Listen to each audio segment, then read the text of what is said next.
Hello, everybody, and welcome Go. to episode 18 of the In From Japan podcast.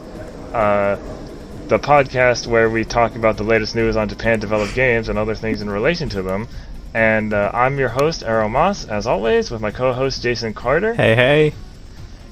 And today we have a very special guest with us, the senpai himself, Michael Higham. Haha, damn, what an intro. Yeah.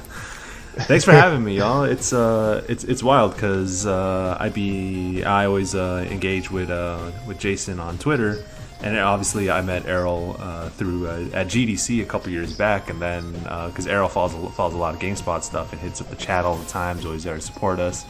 And Errol's from San Diego, so that's we got that connection there too. But yeah. It's finally good to connect with y'all. Yeah, it's a pleasure having you here. We're a great admirer of your work, and no. especially for me, Thank you. Because I'm from Southeast Asian descent, and having someone of that same caliber in games media is really special to see. So, yeah, thank you for that. Hey, I do this for the people. Yeah, the people. Yeah, it's nice to have somebody from San Diego. I got both of y'all covered out here. Yeah, Man. definitely. Yeah. So as we usually start out, we're going to talk about the games we've been playing. So I'll go first, and Michael, you may be familiar with the two games I've been playing recently. So first, Final Fantasy XIV. I sure am. Yeah. I got the expansion last week. I got like the full edition, and I started playing with some friends again. We're still pretty early on. We're still in base game. Mm-hmm. I think I talked about it on the podcast before, but I'm tank. I'm a Okay. What am I? What are the? I don't know how to pronounce the cat. Mikote? Mikote. Yeah, Mikote. Yeah, I'm a tank. I don't look like a tank, but I'm a tank. Hey, if you were a Lalafell though, that's badass. Yeah. Especially if you're tanking. But yeah, so me and my friend are just kind of going through the base game. Our other friend just got a gaming laptop, so he's just starting out. So we're doing other stuff while we wait for him to level up. Okay. We actually just fought Titan, and it took way too long because the DPSs we were matched with, they didn't know what they were doing at all. They kept falling off a cliff. Yeah, man. It can be tough sometimes. Which is funny because we're usually the ones who don't know what we're doing. Yeah. That's all good. That's all good. But yeah, I've been having fun with that. And any reason you chose a tank? You know what? Oh, because Dark Knight. Oh. In the expansion, to be a Dark Knight, and that looked the coolest to me, and I was like, you know what? I don't know if I've been a tank in a game before. I'll try it out. Okay. Yeah, it's a lot of responsibility though. But I mean, yeah. For me, because I played mainly DPS and then jumping as a tank, I was like, oh shit, you gotta manage. You manage the flow throughout all the dungeons. Yeah. But I think there's, at least in the base game, there's a very clear flow in terms of what you're supposed to do. Or you'll eventually know what you're supposed to do throughout the whole thing. Yeah. Pretty basic, like pulls, aggro, make sure you keep away from the party and stuff like that. But even though you kind of go into a flow, I still find it like so much fun, man. Yeah. The one thing, I feel like the one thing I don't like about it is because of that flow, it kind of keeps you stuck in this one method, like this one play style. Sure, yeah. I mean, you could, because I feel like other MMOs are a little more, you have a little more freedom. You don't have to stick to a certain, strategy. Right. Depending on your class. I mean, you still do, but I feel like you have a bit more freedom. Be a little more. Yeah. I think one of the slight criticisms with early game tanking is that if you're a warrior, the actual attack rotation is pretty basic for a long time.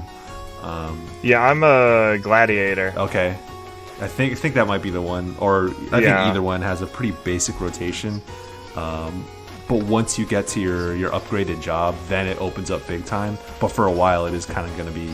Yeah, I actually just got Paladin recently, I guess. Yeah. But it's still like I'm not high enough level because I'm to start like getting paladin stuff yet. Sure, yeah. I have a few more levels to go. I have also been playing Astral Chain a little bit because last week I finished Transformers Devastation, and I was like, oh man, I was on that like the stylish action high, and I was like, oh, I still have Astral Chain to play. Yeah, hey, one of the sleeper hits of last year. Yeah, and a game you reviewed for GameSpot. I sure did. Man, how are you finding it? So your default weapon is kind of, I really don't like it, but I'm far enough now that that I got like a sword, the sword weapon, and a couple more legions, and I did bump the difficulty down, but I might bump it back up. The problem is I did it at the wrong time, so after I did like the first 2 missions, since I changed the difficulty at the wrong time, it completely restarted. Ooh, that's rough.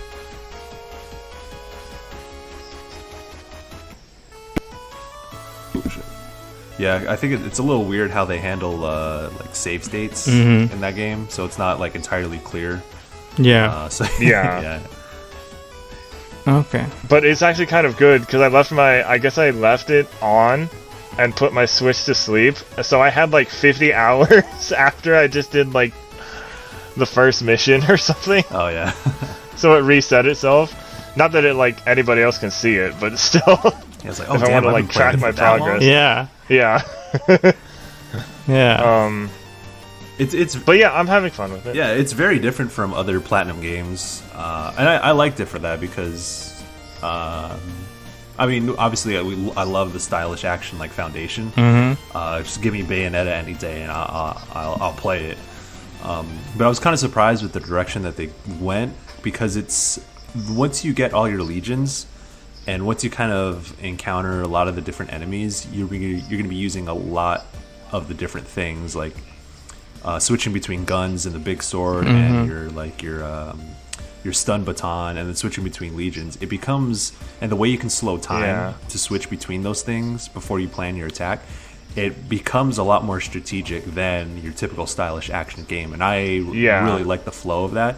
I think that some people were a little like, it didn't click with them, so maybe Astral Chain didn't necessarily get the broad reach as a Bayonetta or something, but I really appreciated the direction that they went, and that art style is really nice. Yeah. Oh yeah. I actually have a peg. So it was weird when I got Astral Chain. I got a really good deal on it on like Amazon, and I was like, "Why is it so cheap?" And when I got it, I realized it was a European version. Oh wow! And I was like, "Damn." Well, at least Switch is region free. And then I saw like the art that's on the other side of the cover, so I just flipped it because it looks It looks really cool. Oh yeah.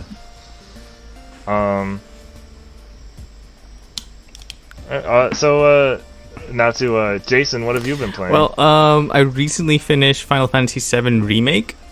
Oh, yes. Yeah, and I'm surprised to say it's probably one of my favorite Final Fantasy games ever. Wow. Yeah, and I especially like the ending because the thing I have trouble with when a property gets remade, it's sometimes a shot-for-shot remake, and then it doesn't have any value added to it. But the way they approached it in Final Fantasy VII Remake is very interesting, and it's not too on the nose like you'd expect from Tetsuya Nomura, but it recontextualizes what you have in the original game and the whole compilation of Final Fantasy VII. So it was a really enjoyable experience for me. Let's see. I've also been playing Animal Crossing as per usual, and oh yeah, I forgot to mention that. But it's just kind of like a side thing at this point. It's a constant for a lot of people. It's a part of life now. You do your daily routine. You brush your teeth. Play Animal Crossing. Yeah, it's your second life. Yeah, man. Exactly. Let's see. And I've also been playing, and this is totally unplanned, we totally swear, Astral Chain. Oh, wow. Yeah, I just got it from a friend, and I just finished the prologue. So don't quiz me too hard on what's good and what's not. So I don't have any formed opinions yet. But yeah, that was my week in gaming. Oh, I also did for Golden Week. There were plenty of good sales on JRPGs and such. So big time. I bought Chrono Trigger and Final Fantasy Tactics War of the Lions. My man. Yeah. But it is on mobile phone, so forgive me for my sins. Did you get the PC versions or the PSN versions? Well, the Chrono Trigger one for Android is what's also on Steam now. They recently updated it, and it's based on the Nintendo DS version because it has that extra dungeon. And the Final Fantasy Tactics War of the Lions on Android is based on the PSP version, so the remake. I can't wait to dive deeper into them. Man, those are good classics that have aged well. Yeah. I mean, my whole timeline wouldn't shut up about them, so I decided, okay, I might as well. Join it. Yeah. Those are really good games, man. Yeah. And what have you been playing? Man, all right. Where do I start? Not too long ago, I finished Final Fantasy VII Remake as well. Yeah.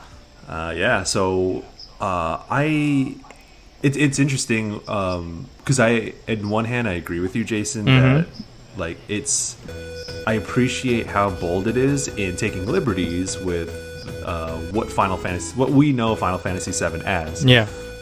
Because that's exciting. It's unpredictable, especially when you're playing with things that are so familiar to us for so many years. The thing is, I don't necessarily dislike how it handled the ending. I'm just more, I guess, dissatisfied. I mean, obviously, there's no like definitive conclusion because it's one part in a very long saga. But it left you wanting more. It left you wanting more. Yeah. I mean, obviously, we're not going to like detail exactly how it ends out here. But I think that what I will say is that the very last moments contrast harshly with the rest of the game. And I think I talked to Tamor about this a lot because he reviewed the game and he was absolutely over the moon about it, and I am too. Yeah. In many regards as well. But also one of our other editors, Phil Hornshaw, wrote a whole piece about the way it wrapped up and how it just was kind of inconsistent with what you've been told throughout the whole game. And I kind of agree with that. But that's not to say that I didn't enjoy it because, man, like in isolation, the last moments are some of the like best crafted sequences. Yeah, it's visually stunning. It's like the way the camera moves from action to cinematics and takes control away from you, then gives control back to you, and the fights that ensue, like it is super impressive. Like throughout that whole game, man, just the way it kind of uses that little bit of that Yakuza cinematic styling, going in and out of fights. And that combat system, man, and the music and the characters, that like the recreation of these characters, man, like it's a really weird feeling to play the game and just be in awe of its like audacity. Not necessarily like I think the game is great, obviously, but I think the thing that kind of the emotion that overtook me was just how, like, I'm looking at this thing, I'm like, Square Enix, how dare you? How dare you do this? Also, like, damn, this is incredible. Yeah, exactly. It's just wild to think. I've been saying this ever since they dropped the release date for this game. I was like, I can't believe this thing is real. Whether you like it or not, it's just the audacity. Yeah, I know. So, like, I like it, and I've been over it on this podcast before, but, like, the cutscenes sometimes are some of my problems, because sometimes certain cutscenes are like, oh, I would have liked that part to be actually playable, like, because that scene was really cool, and that would have been cool to... I guess it's just because sometimes I'm thinking of, like, a Platinum game or something. Sure. Or, okay, like... yeah. how the combat. I didn't think the combat. I think the combat like needed to be tweaked a little more, like because I was switching difficulties and like I felt like the enemies on normal mode had like way too much health, like at times. Oh yeah. Like I was having a lot of trouble when I was fighting against like big groups. Yeah. like, There's definitely like moments that can get pretty frustrating. Especially when you're fighting multiple enemies, because a lot of them have knockdown attacks. So you'll be in the middle of a string and trying to pull something off against like 3, 4, 5 enemies, and then you'll be in the middle of trying to cast a spell, and then you get knocked back, and it's like, oh well, I wasted ATB. What do I do now? Or you can have a spell ready and it misses an opponent. And that is super frustrating. I think the one thing I will say, like, I love the combat system so much. I wish every RPG would adapt it in some way. But the problem with, I think, is the enemy design. So it's not necessarily the combat system. It's that the enemies are frustrating because it's hard to telegraph what they're doing. Yeah. Huh. If I could have one thing tweaked, it would be the rate at which your party members gain their ATB gauge, because you kind of want to stick to one character whenever you're playing, and their ATB gauge being so slow to fill up makes you switch constantly, and it gets a bit too micromanagey at times when you want to have characters or party members that are smart enough to take care of themselves. And I think it was in Min-Max's Deepest Dive where they said, why not just have something like the Gambit system for that's in Final Fantasy 12, where you can dictate how your party members operate on or in battle, and kind of have it streamlined to that effect. And I definitely see that. Like, I would like that too, because I did grow like accustomed to the fact that you do have to switch a lot to get the most out of combat. Yeah. So I warmed up to it, but initially it was like, okay, I just want to hit my combos with Tifa, or I want to hit my combos with Cloud the whole time. Yeah. And then I want to cast in spells for my other party members when the time's right. But you can't really rely on that because, like you said, I agree. Like the ATB gauges fill up pretty slow if you're not playing with them. So the game kind of, in a way, forces you to play a certain way. Yeah, that is true. And if you don't want to play that way, then it's kind of like, oh well, I'm kind of in a tough place. But yeah. All right. Okay. So, anything else you've been playing? I have two other things real quick. Not as deep as my thoughts on 7 Remake, but I have been playing Crisis Core. Ooh. I'm not going to say how I'm playing Crisis Core. I don't want to implicate myself. On your PSP, I have obviously. a PSP and a UMD disc. Definitely. If you know what I'm saying.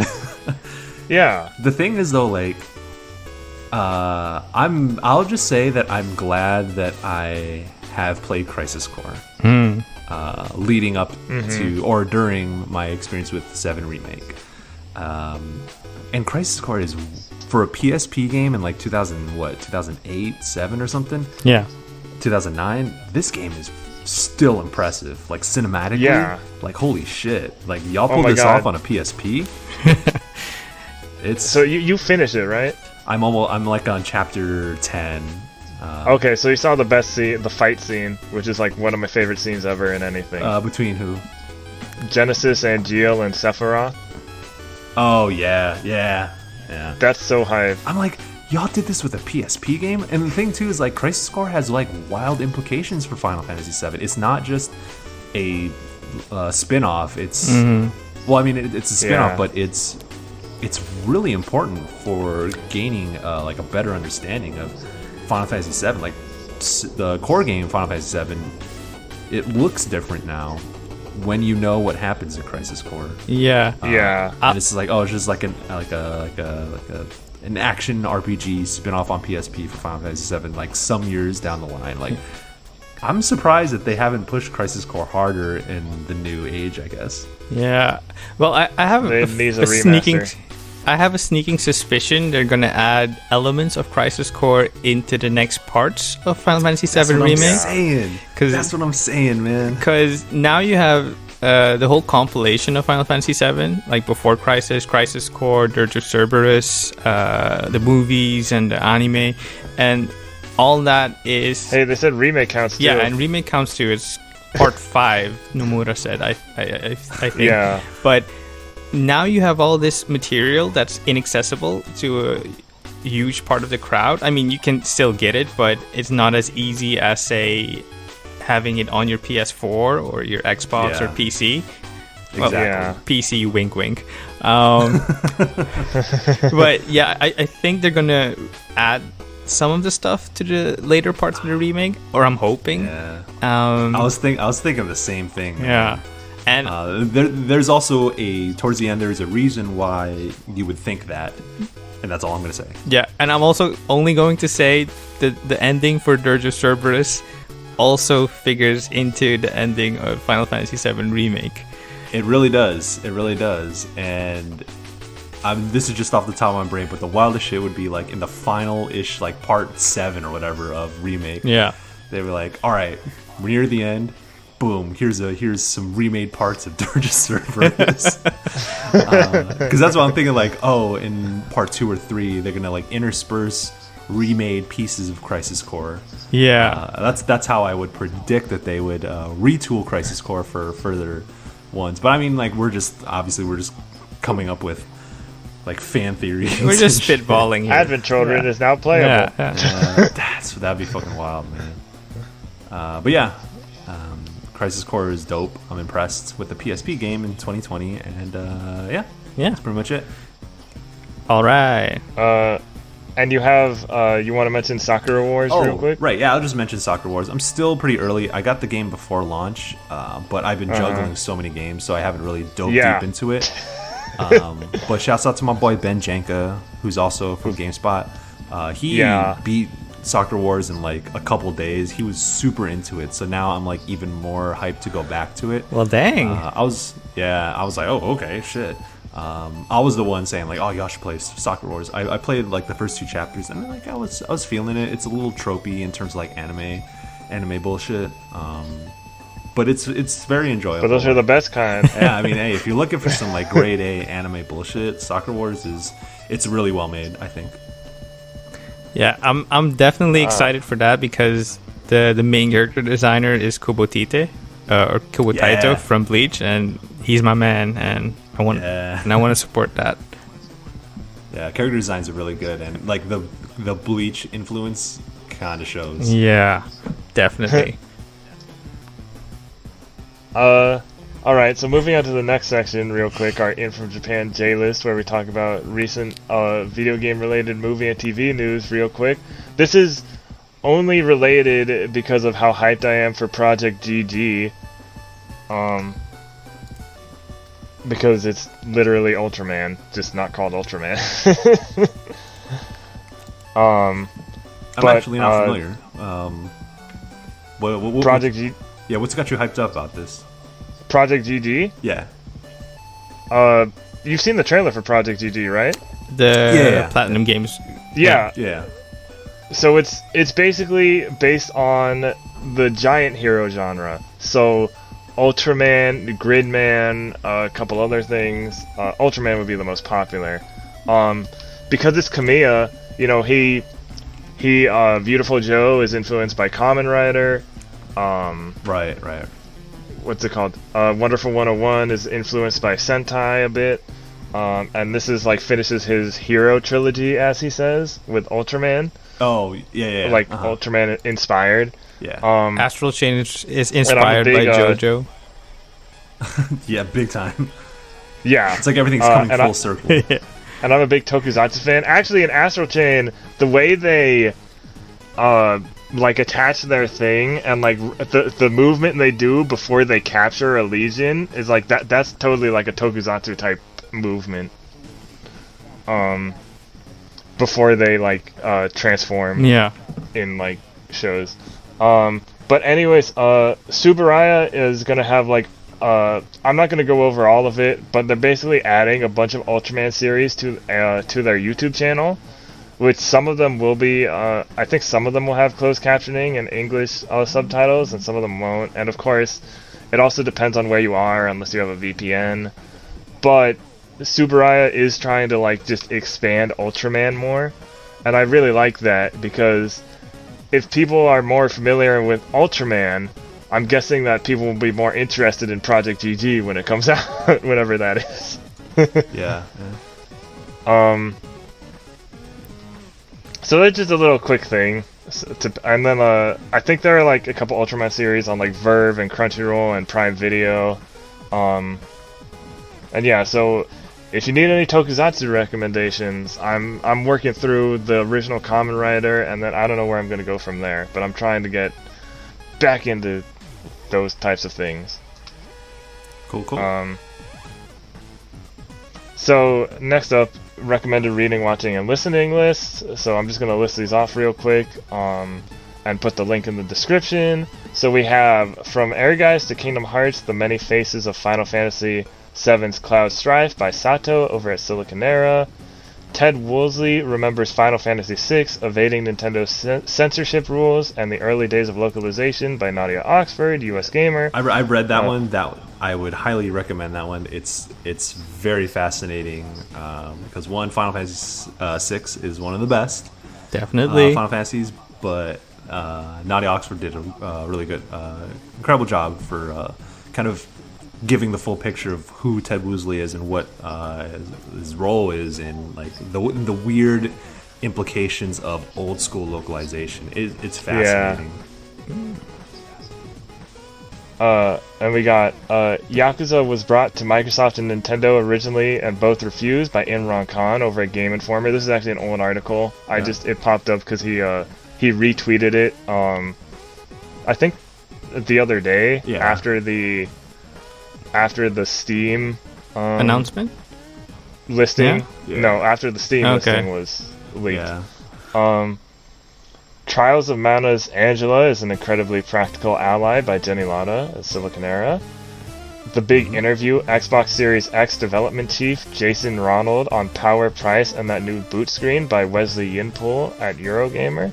Yeah. You may need to lower your expectations for next-gen graphics by Tom Marks at IGN. Games Criticism is a Kindness by Heather Alexandra at Kotaku, and GameSpot's Lucy James is losing her accent. We Have Cool Friends by them boys over at Kinda Funny. Yeah. Alright, so now it's time for the news rundown. So I will take it to our official bearer of bad news, Jason. Yeah, the Shinigami himself. So that's a little bit we do where I cover the bad-ish news. Because he's always willing to do it. Yeah, I don't Someone's mind. got to do it. Someone's got to do it. Yeah. Okay, here we go. Japan officially extends nationwide state of emergency to May 31st. This is on Anime News Network by Crystalline Hodgkins. Japanese Prime Minister Shinzo Abe officially announced on Monday that Japan is extending the nationwide state of emergency due to the new coronavirus disease, COVID-19 pandemic, to May 31st. The current state of emergency was set to end on May 6th at the end of Japan's Golden Week holidays. Tokyo, Osaka, and 11 other prefectures will continue to remain under the same state of alert, but governments in other prefectures will work towards preventing the spread of the disease with resuming economic activities. So, yeah, kind of bad news for Japan that they're going to be in lockdown a bit longer. I mean, we all are. We all are, let's be honest. I'd like to add that in my country, we're actually about to end the lockdown because we haven't had any new confirmed cases in a while. Shouts out to y'all. Yeah, so thank God for social distancing. Thank God for people doing a bit of extra work. I wish people here in the U.S. would say the same thing, but sorry. Yeah, sorry. I mean, we can all be winners, but yeah. Goddamn. This is definitely something we all want to be winners at. Hopefully the situation clears up sooner rather than later in Japan and everywhere else. Okay, next up. Yeah. Yeah, go ahead. I've been listening to this podcast called The Darkest Timeline. That Joel McHale. Because Joel McHale and Ken Jeong started, and Ken Jeong was like a doctor for like 12 years or something, and when he's talking about like good news about oh, they're developing this and research shows this, like he knows what he's talking about, so it makes me feel a little better than people being all negative and on like social media or what have you. Yeah, I mean, it's one of the things the WHO recommends during this pandemic is you're allowed to take breaks from social media. So if anyone else out there is having a tough time coping, you don't need to have yourself exposed to a constant barrage of bad news or negative headlines. Just take it at your own pace. Yeah. What's been nice for me is that like if I get sick of like looking at something, if I go to Discord because it's more focused, like I go and talk to people about something else and they're not talking about that, and it's just like a breath of fresh air. Just like, yeah. Okay. Were you gonna say something, Michael?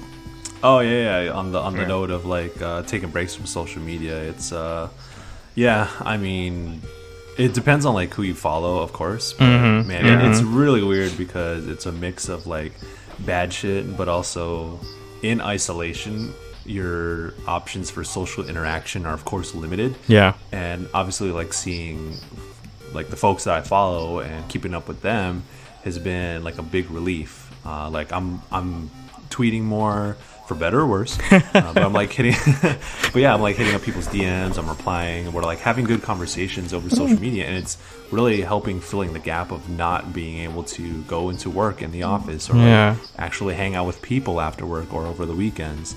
So like for me at least, I wouldn't say most of the time, but like Twitter has definitely helped ease the burden of social distancing.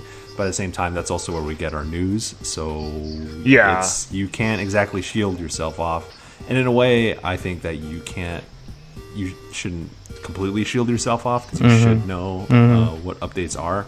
But I mean, it's still not. That's the least fun part. Yeah. I guess you could say. But that's just. But you being able to adapt, I guess I should say, life finds a way. Sure, yeah. Finds a way. Yeah, I knew you were going to say that. Okay. After that bad impression, EVO 2020 cancelled due to coronavirus concerns. Digital event planned. This is by Sal Romano for Gamatsu. The Evolution Championship Series has cancelled EVO 2020 due to concerns regarding the ongoing COVID-19 pandemic, the organizer announced. It would have run from July 31st to August 2nd at the Mandalay Bay Resort and Casino in Las Vegas. Instead, an online version of the event will be held this summer. More information regarding the digital event will be announced at a later date. Get the full message from the organizer below, and you can click on the article if you want to read the full announcement. It's about the same length as what I just said, but okay. Kind of bummed that EVO is cancelled and moving to a digital event because while it's a good alternative, online lag is gonna be that's what I was thinking. A big obstacle, and I'm hoping they can figure out how to smooth that out with regards to the tournament. And I'm most concerned about Smash Brothers because as we know, Nintendo does not have the best online service in the world. That's true. Connecting with folks on Nintendo servers is quite difficult, I would say. Yeah.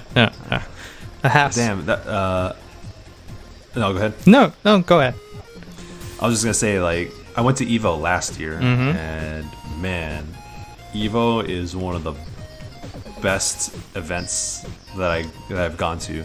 I go to a lot of events, obviously, for work. Yeah. And I do enjoy, like, PAX is great. GDC is wonderful. E3 is actually pretty... I enjoy E3 for as much bullshit and work that it is. But EVO is... because everyone's there to play fighting games, there's so much camaraderie, there's so much shit talking, but most of it is good-natured and fun to see. And also the demographics, I think, at EVO is... Like, listen, like, a lot of hood motherfuckers growing up, we play fighting games, man. That's like well, I didn't get in fights at school, but yo, you want to pull up in some Guilty Gear. We threw down virtually. Yeah, we threw down, and like it reflects a lot in the community. That there's a specific kind of culture that I identify with, and you see it in EVO. So it's kind of disappointing, but it's not surprising in the same way. Like, you kind of saw this coming with every event canceled for 2020. EVO is obviously, like, that's going to happen too. I'm wondering what the online event's going to be. I don't know if they're going to, like, try and structure it the same as they do the traditional event. But I don't know. Yeah, we'll see. I do wonder, because at EVO, don't they usually announce, like, sometimes they'll announce new characters or new fighting games? Every time, yeah. There's always big announcements. So I wonder if they will maybe not, just because of all the other stuff happening, if they'll just stick to, like, one smaller announcement this year. I don't know. I mean, just because they have so many chances to announce it now. Well, Ed Boon tweeted yesterday that there are some surprises left for Mortal Kombat Aftermath. So I'm guessing you're bound to see some of that during EVO week. There was some talk about Street Fighter V getting an enhanced update for Xbox Series X and PS5. I think I might be misremembering that, so maybe you'll see some of that. Can we get me more characters for Power Rangers Battle for the Grid? I hear that's a good game and it needs more characters. Yeah, definitely some love. Yeah, probably. I'll keep my ear to the ground and let you know. But yeah, EVO is pretty big and pretty excellent at inspiring people and the stories that flow from that. I've actually been following a couple of YouTube channels that cover the fighting game community, especially EVO, and it inspired me so much that I got into Tekken 7. Yeah, and nice. That is not an easy game to master. So it's definitely, I mean, every fighting game has like a specific way you're kind of supposed to play, but Tekken's a really good one. I'm a big Tekken fan. Yeah, I'm liking that grind. Oh well. Okay. Moving on. Let's see. We have Paris Games Week. Paris Games Week 2020 cancelled due to coronavirus concerns. This is also by Sal Romano for Gamatsu. Paris Games Week 2020 has been cancelled due to ongoing COVID-19 pandemic. Organizer, SELL, Syndicat des Éditeurs de Logiciels de Loisirs. I hope I didn't butcher that. You probably pronounced that better than I could, that's for sure. Yeah. That was a good effort. I mean, my last name is French, but that does not mean I speak a lick of French. Let's see. It would have run from October 23rd to 27th. The full message from the organizers below. Dear players, it is with great emotion that we have made the difficult decision to cancel Paris Games Week, initially scheduled from 23rd to 27th of October, and which would have marked our 10th anniversary. Oh man, that's a bummer. The current context and the necessary anticipation of both the technical and logistical complexities of an event such as Paris Games Week have led us to cancel this edition. This year should have been special, with a lineup full of new releases and an anniversary edition, which we were thrilled to celebrate with you. We are going to work with all the industry players to enable us all to live our passion. We are already preparing next year's edition and are looking forward to seeing you again. Our very best regards, the Paris Games Week team.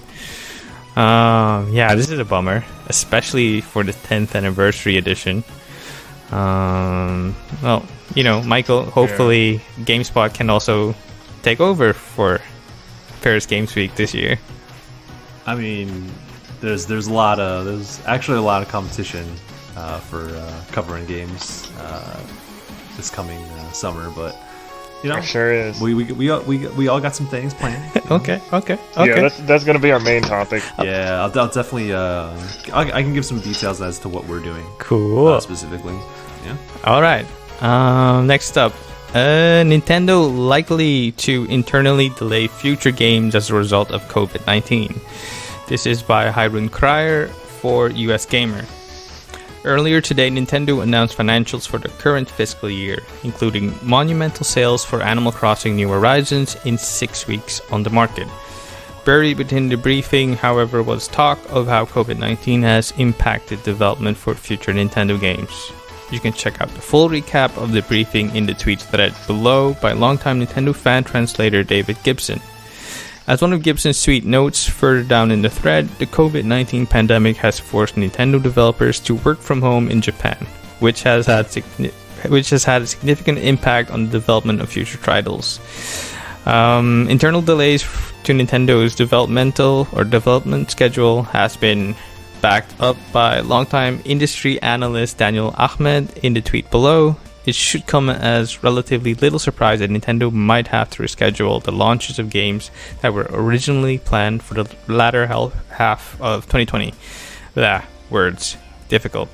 Okay. So bit of a bummer news for Nintendo. If you want to have more information, there's a detailed spreadsheet.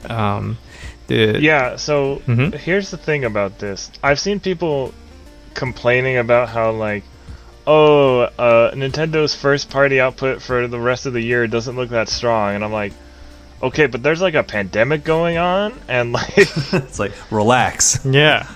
Even Tim from Kinda Funny on Games Daily today, he was like, yeah, their first party lineup doesn't look so great this year, and I'm like, I'm sure it looked better before this whole thing started, and then they had to readjust everything. I mean, it's kind of expected at this point, but I mean, you know, first I'll say that there are much more important things going on, but I will also say that I can't take on any more games in the near future because I have a million other games to play. So I'm completely fine with delays and stuff. Yeah. Honestly, but I mean, of course, it's going to impact their business. This whole thing is impacting their development process. So, you know, that's going to affect them more intimately, I would say. Yeah. But yeah, maybe it's not in the immediate future, but Nintendo has done a lot for us already. So I think that there's a lot of good shit on the Switch already. But man, thinking about Bayonetta 3, Xenoblade. Yeah.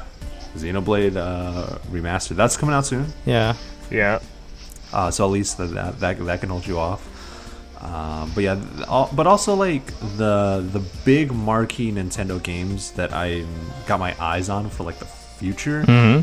I kind of wouldn't expect to come out in 2020 anyway. Yeah. Metroid Prime 4, Bayonetta 3, and Shin Megami Tensei 5. I don't see those as 2020 games. So, you know. Yeah. They were probably hedging their bets on the Mario re-releases and maybe some surprises from second-party studios. Yeah, sure. Mm-hmm. But yeah, I guess we'll see. Yep.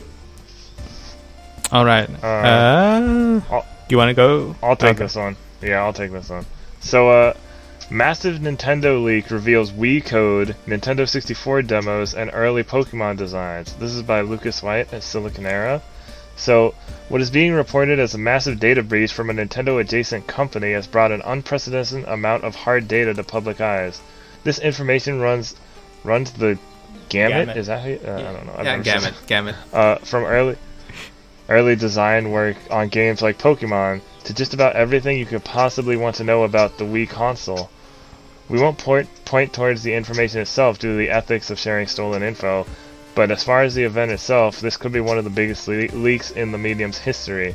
The leaks originated on 4chan, likely due to the relative anonymity allowed by the platform. A post on Resetera from user Aetherios provides a more digestible and work-safe breakdown of what the leaks include. So for the purposes of this article, we're considering that the source. The leaks have taken place over a number of days, starting with early non-final Pokemon designs from as far back as the original Game Boy titles. So that was kind of the biggest thing. This and there's also leaks have only gotten more intense, including footage of Nintendo 64 technical demos, Pokemon debug software, prototype images, and more. But the most significant part of the leak seems to be a complete breakdown of the Nintendo Wii. This includes things like OS sort code, documentation, and APIs for features, GameCube, and IQ documentation. IQ the list is the IK. The list goes on. Okay.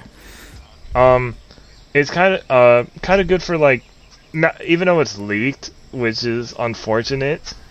You know, I'm a big what do you call it? Not fan. I mean, I am a fan, but like a big proponent of game preservation, and I think it's very important, and we need to start doing it better.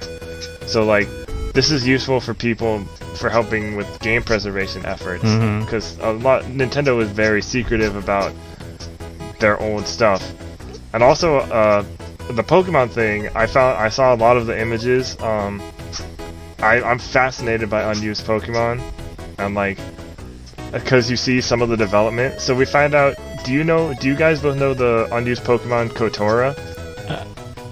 No, I can't say I do. He's a cute little electric tiger. Nah, I'm actually not familiar. Is that the one with the funny whiskers? Maybe. Kind of short and round. Yes, he is round. Okay. He is a round boy. Wait, didn't you use that image for one of your articles? Yeah, the Kotora. Okay. Yeah, for my interview with monster artist Racy B, I use her Ken Sugimori style artwork of Raitora on a skateboard, which I also have a shirt of. But anyways, what happened is that Pokemon Raitora and his second stage evolution Kotora.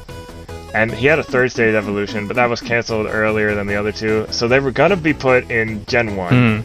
And then they were cancelled. Then they were going to put in Gen 2. They were cancelled. Then Kotora was turned into a yellow bear. And then eventually turned into what we know today as Teddy Ursa. Oh, wow. That's a switch. So it's very interesting to see a little bit of how I think the Pokemon design process is a little different now, but it's very interesting to see. Like, I love creature design stuff, so it's really interesting to see, especially regarding Mon games. So it's interesting to see how it used to kind of worked with some of the canceled Pokemon and how they were implemented later on or combined. Yeah, that's cool. Should I take the next one? So that's cool for game preservation. Yeah, you can if you want. Okay, cool. Japan's Zero Ratings Board will resume operations on May 7th, 2020. This is by Kazuma Hashimoto for Silicon Era. The Japanese entertainment rating organization Zero will resume operations on May 7th, 2020. Due to the ongoing pandemic, Zero had been temporarily closed in response to the Japanese government's state of emergency. However, operations will be resuming in the very near future, and the organization mentioned that it will enforce improved health measures for staff. You can read the rest of the article for a bit more info. And yeah, this is slightly good news. Hopefully they're taking enough precautions. I've heard say that they're also going to be trying to work outside of the peak hours, so that traffic won't be too heavy or the commuting won't be too heavy, and they're also going to try to be social distancing as much as possible. But yeah, so we had a question about this, but I'm not sure. Somebody from one of the discords I'm in was asking, but it was it last week's question? Oh, you know what? It says something about games get released in Japan get approval of certification during the pandemic. I mean, yeah, they're still getting approval now. It was a Nintendo question that was a more recent one, but we already discussed that. I mean, as long as the Zero ratings board isn't operational, they can't approve any new games. Okay, yeah, that's what I figured. Yeah. Like they couldn't... yeah. Yeah, but them resuming operations very soon would be, something to... I was reading something, it was fascinating, because apparently in Japan, they still use fax machines a lot. Yeah, for stuff. Japan is weird when it comes to technology. Like, email is much more popular than, or used to be much more popular than any other text messaging. So that's why in anime shows you see people swap out email addresses instead of phone numbers. Oh wow, I didn't even notice that. Yeah, I think there should be an old archive on Anime News Network where they discuss these oddities. But yeah, that's kind of how Japan is a bit weird. Yeah, it's like a tradition versus new. It's such a like tradition versus like convenience. Like a contrast, because like a lot of times we think of Japan as having like the better technology in certain ways. Like you know, they have those super advanced like vending machines and all that. They're all riding around in Gundams. Okay, they're not that. No, it's not like that. Having been to Japan, I know it's not like that. One day. Damn. Okay, I'll take this one too. Final Fantasy. You want to take both the Final Fantasies? Both the Final Fantasy ones, and then I can do the one after. Yeah, sure. The couple after. Sure. Okay. Final Fantasy VII Remake was the most downloaded US PlayStation Store game in April. This is by Jenny Lada for Silicon Era. The PlayStation Store roundup going over April 2020 sales for the United States and Europe have arrived, and at least in one region, Cloud, Aerith, Tifa, and Barrett conquered all. In the United States, the Final Fantasy VII Remake PlayStation Store sales couldn't be beat. It was the most downloaded game in the region. However, some older titles kept the crew from reaching their full potential in Europe. The European PlayStation blog noted that Final Fantasy VII Remake PlayStation Store downloads only secured the game a 4th place slot.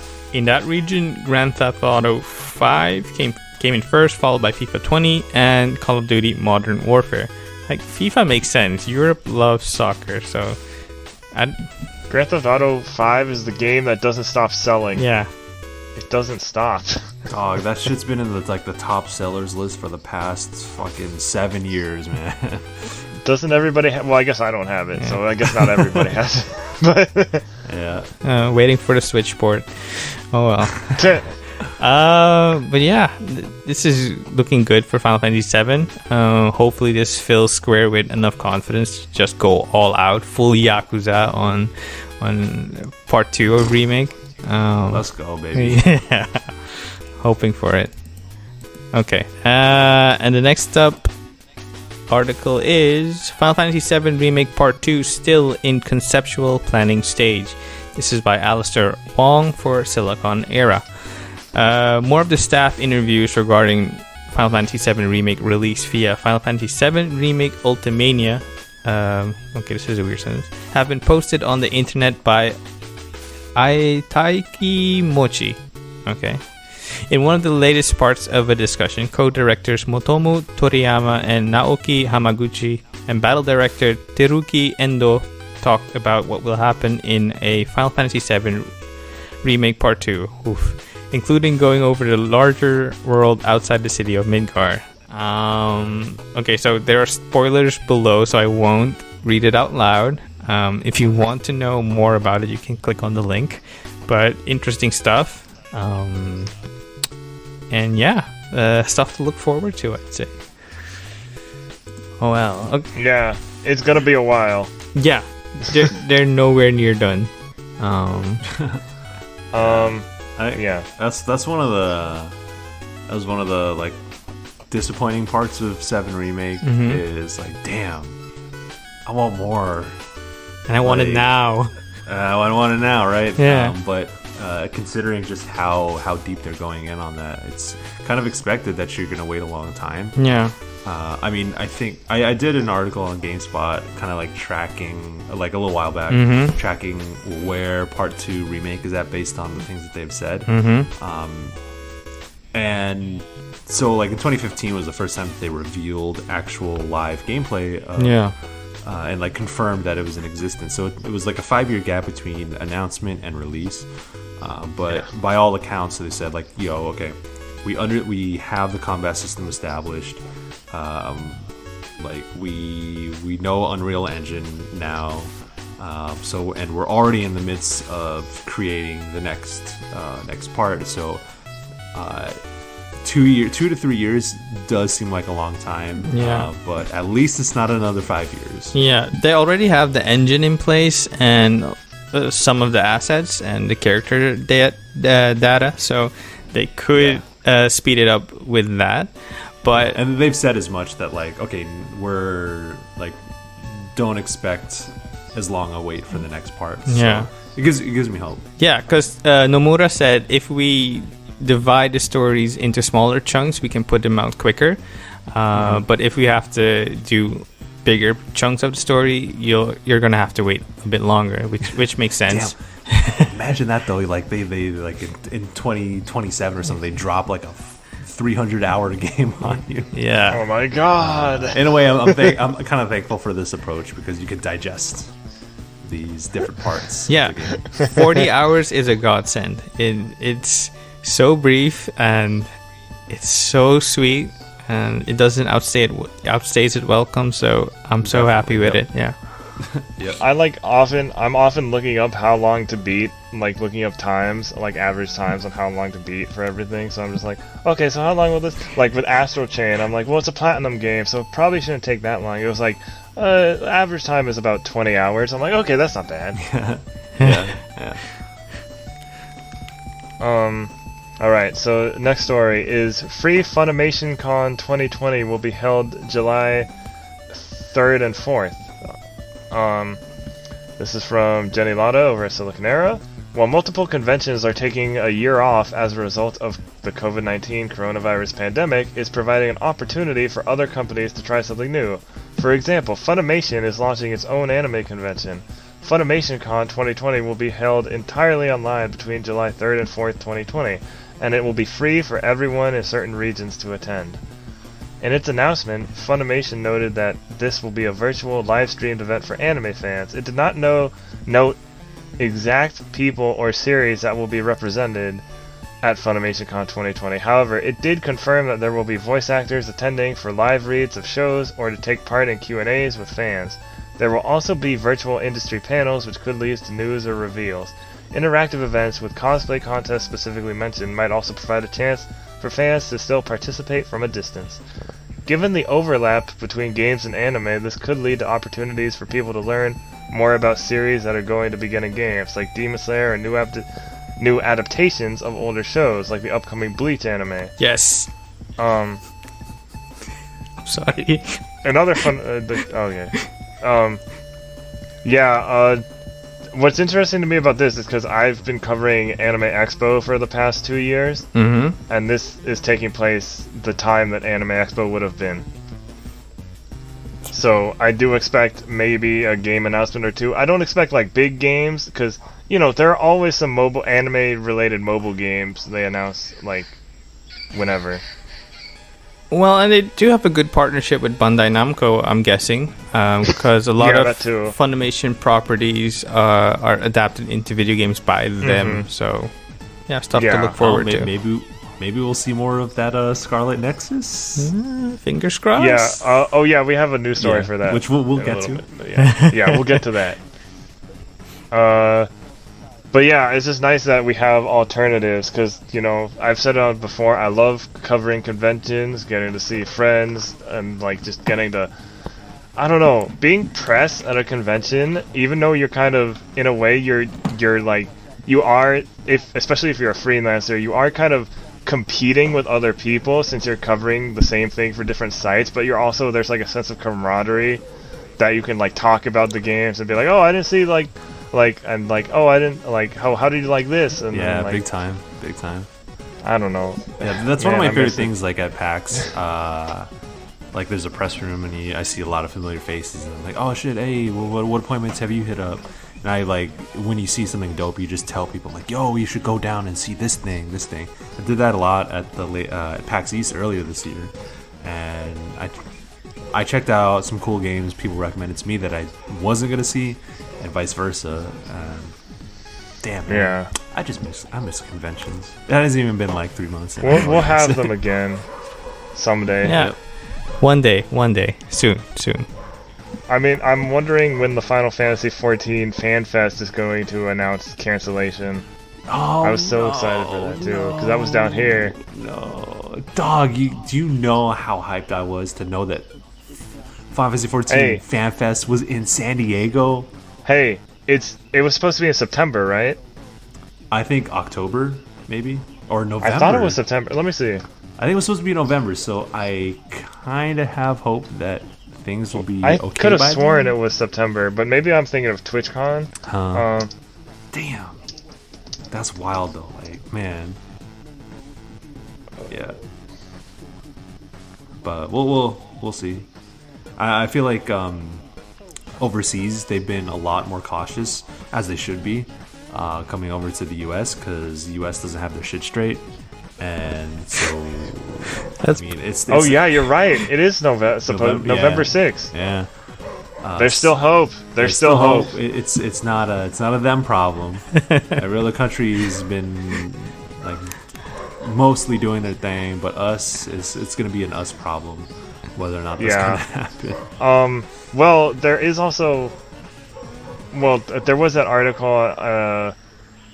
from, what was it, like an Oxford study or an Oxford thing that they said like it's possible that a vaccine is widely available by September.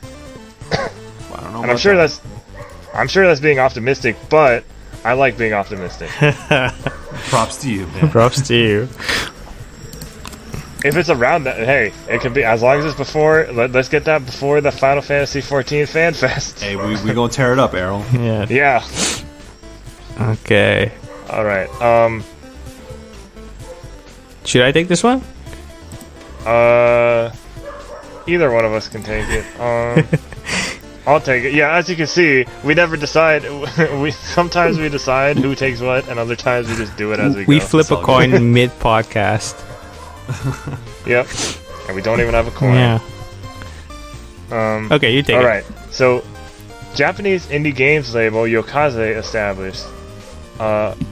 This is from Sao Romano at Gamatsu. Japanese game companies Room 6 and Hako Seikatsu. Oh god. I'm Greg Millering this real bad. You're close. Hako Seikatsu. Have announced the establishment of Yokaze, a new independent games label meaning Nightwind. That's cool. Yokaze was launched as a label to release games that invoke emotional experience which immerse the player in another world and bring together various elements such as graphics, music, text, and playability. While Room 6 is its umbrella organization, Yokaze will work with games made by both independent developers and published by other companies. The label promises to act as a new independent games collective that goes beyond the boundaries of a publisher. Hako Seikatsu will act as its brand manager. Yokaze hopes to become a hub between independent developers and publishing companies, where lateral relationships have been weak, as well as to create said relationships between developers. The current lineup of Yokaze titles are as follows. Unreal Life, Ghost Pia, From, Hate no Makina. I have no idea what any of these are. I just like that there are more Japanese indie games companies popping up. Yeah, that's promising. You know, we'll see what comes out of it. But like, like obviously the indie scene in the West has thrived. I don't know what the state of the Japanese indie scene is, but I would love to. It's expanding a lot. Yeah. But it's definitely smaller. Yeah, and like I'm looking at, I'm actually pulled up the article here. I'm looking at least from the artwork so far. Yeah. And like it's probably like they mentioned that they're trying to do like narrative based stuff, so I imagine he's going to be in the vein of visual novels. But man, yeah, I definitely want to see more independent projects coming out from Japan. Yeah, I mean, for sure. Tokyo Games is like the one Japanese indie studio that I'm still like hyped for since it's Uchikoshi and what wasn't it? Kodaka? Yeah, Kodaka and then Uchikoshi-san. Yeah. Those two dudes are wild. Like, yeah. just them two. So them collaborating on something. Oh boy. on several things, on like 7 different projects. Well, no, they're like 2 or 3 of the 7. They're like both on. It's crazy. Yeah. All right. Next up, we have Switch worldwide sales top 55.77 million. Animal Crossing New Horizons sales top 13.41 million. This is by Sal Romano for Gamatsu. Nintendo Switch has sold 55.77 million units worldwide as of March 31st, 2020. Nintendo announced in its latest earnings release. A total of 3.29 million Switch hardware and 45.62 million software were sold during the 3 months ended March 31st. Nintendo exceeded its previously announced forecast that it will sell 19.5 million Switch units between April 2019 and March 2020, with a total of 21.03 million units sold. The company forecasts it will sell 19 million Switch units between April 2020 and March 2021, which is optimistic given the shortages of Switch units. Yeah. The 10 best-selling first-party Switch titles are Mario Kart 8 Deluxe at 24.77 million, Super Smash Bros. Ultimate 18.84 million, The Legend of Zelda Breath of the Wild at 17.41 million, Super Mario Odyssey at 70.41 million, Pokemon Sword, Pokemon Shield at 17.37 million, Pokemon Let's Go Pikachu and Let's Go Eevee 11.97 million, and Animal Crossing at number 7 with 11.77 million in its first 11 days and 13.41 million in the first 6 weeks, which is insane. And I think there was a graph on Twitter that showed this in comparison to the previous 2 entries, or the previous 2 portable entries, and the Switch Animal Crossing has exceeded the lifetime sales of those 2 games. Yeah. It's wild, man. But in a way, I don't think I'm not too surprised by it, but just because of the Switch install base, the time it came out, it was a perfect storm. And I feel like that this being a Switch game and the first one first Animal Crossing in a while, I feel like Nintendo did a really good job of directing people towards Animal Crossing through the Nintendo Directs. Yeah, you see what I see you. Yeah, but I mean, look, a lot of people who don't play games a lot are up in my timeline being like, yo, my turnip prices is high, roll through. Yeah. It is really crazy. Animal Crossing is one of those games that defies the gaming boundaries. So it's a wild accomplishment for Nintendo, and it is surprising in a way just how big those numbers are. But when you see them, you're kind of like, oh yeah, of course. Have you seen who's the newest Animal Crossing celebrity playing? AOC, baby. Yeah, man. Hey, shouts out to Alexandria Ocasio-Cortez, man. Hey, look, listen. She better be if she be taking advantage of turnip prices, I got some questions. Yeah, definitely. I'm just playing. That's wild though. See, well, I mean, she's a gamer though. She plays League, so that's true. Gary Whitta asked her to come on his Animal Talking show. Oh yeah. So if that happens, that would be wild. So wild. I'm still waiting for Danny Trejo. Oh my god. Oh man. Animal Crossing is really cool. I haven't played that much, but I previewed it, But yeah, it's such a delightful game to see so many people taking part in. It's definitely the game we need right now. Sure, yeah. Yeah. I mean, I've gotten tired of it, but that's just because the seasons haven't changed yet, so all the bugs and fish and a lot of stuff is kind of the same right now. Yeah, but once summer starts, it'll be a little better. Yeah, that's kind of one of the weird things too, is that like I have always played Animal Crossing as a 2 hours a day type game. Yeah. With the DS version and with the GameCube versions, I was always like, oh, I'm just gonna chill here and live here for a while and not really do anything. But man, it's also been wild to see the rush to get things done in that game. Yeah. Because that game isn't built for that kind of gameplay. And so like people being burnt out on it after a month is like, yeah, it's kind of what'd you expect. Exactly. Yeah, but still. It's still fun. I'm still loving it. Yeah. I'm definitely looking forward to play more. I'm taking the next one too, if you don't mind. Or it's Pokemon, so it's definitely it's definitely your wheelhouse. Yeah, I was gonna take that one. No. I can't take this away from you. It's all yours. So Pokemon Sword and Shield have officially outsold every 3DS Pokemon game. This is by Kazuma Hashimoto at Silicon Era. Pokemon Sword and Shield have sold 17.3 million units as of March 31st, 2020, officially outselling every Pokemon title on the Nintendo 3DS. Information comes from Nintendo as part of its financial results.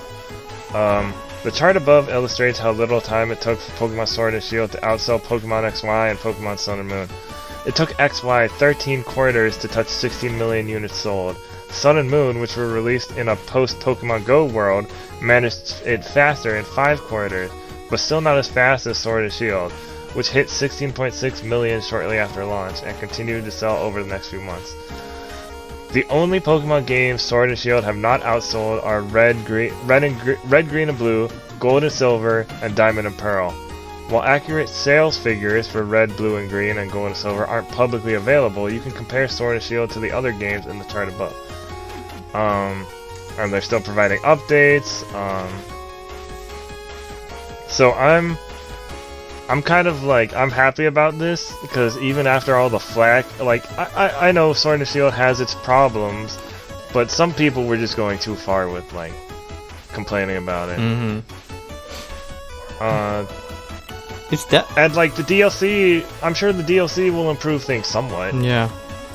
And it's definitely still an enjoyable game. It's very fun. I'd say play it as you would Animal Crossing. Like, be in the world for a little while. Don't go all out and burn yourself out on its content. It's a bit lighter than the previous versions, I'd say. But yeah, enjoy it. That's one. Yeah. That's one of the, like, I mean, obviously we talked about it with Animal Crossing, but like Jason, you bring it up is like, yo, relax. Yeah, exactly. It's really weird how people have kind of or how gaming habits have changed. Where I feel like as a PC gamer and like being in tune with competitive games, it's always been like a grind to be the one to get there first, yeah, to be the top rank, to be the best one. And that has proliferated into games that aren't designed with that in mind.